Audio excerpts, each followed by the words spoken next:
லைஃப்ல life partner ரொம்ப முக்கியம் ப்ரோ. மாப்பிள்ளைக்கு அப்படி ஓப்பன் ஆஃபர்லாம் நிறைய இருக்கு. மாப்பிள்ளை தான் தெளிவான முடிவு எடுக்க மாட்டான். என்னடா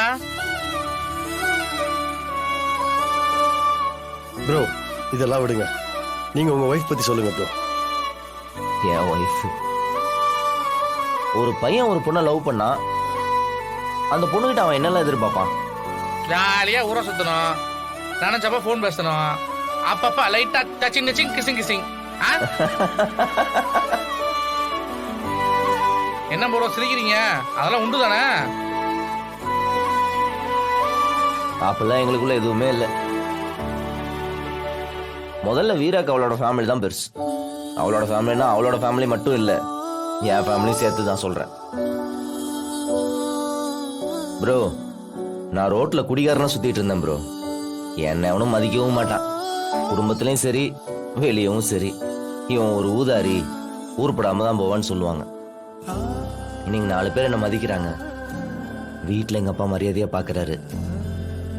இதெல்லாம் யார் உருவாக்குனாங்கன்னு நினைக்கிறீங்க? அவன் மட்டும்தான்.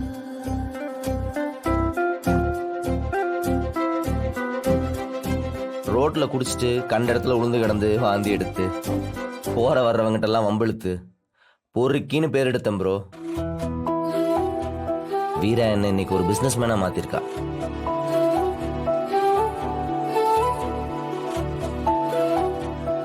கட்டின புருஷன் குடிச்சா பொண்டாட்டி தடுக்கணும்.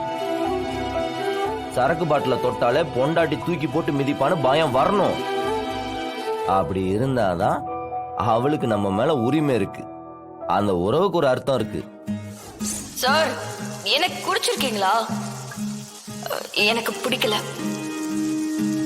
நீங்க குடிக்கிறதும் எனக்கு பிடிக்கல. ஊரே நம்மளை பார்த்து பயப்படும். நான் அதெல்லாம் லெஃப்ட் ஹேண்ட்ல டீல் பண்ணிட்டு போயிட்டே இருப்பேன். ஆனா பொண்டாட்டிட முடியாது. உங்ககிட்ட மட்டும் சொல்றேன், நான் வாழ்க்கையில பயப்படுற ஒரே ஆள் என் பொண்டாட்டி மட்டும்தான். அது ஒரு மாதிரி தனி சுகம் ப்ரோ. நிறைய பேரு பொண்டாட்டி பேச்ச கேட்டா பொண்டாட்டி தாசன், பொண்டாட்டி முந்தானியை புடிச்சுக்கிட்டே திரிராம் பாருன்னு சொல்லுவாங்க. அதெல்லாம் அசிங்கம் கிடையாது ப்ரோ. பொண்டாட்டி பேச்ச கேட்கணும் ப்ரோ, அப்பதான் லைஃப் நல்லா இருக்கும்.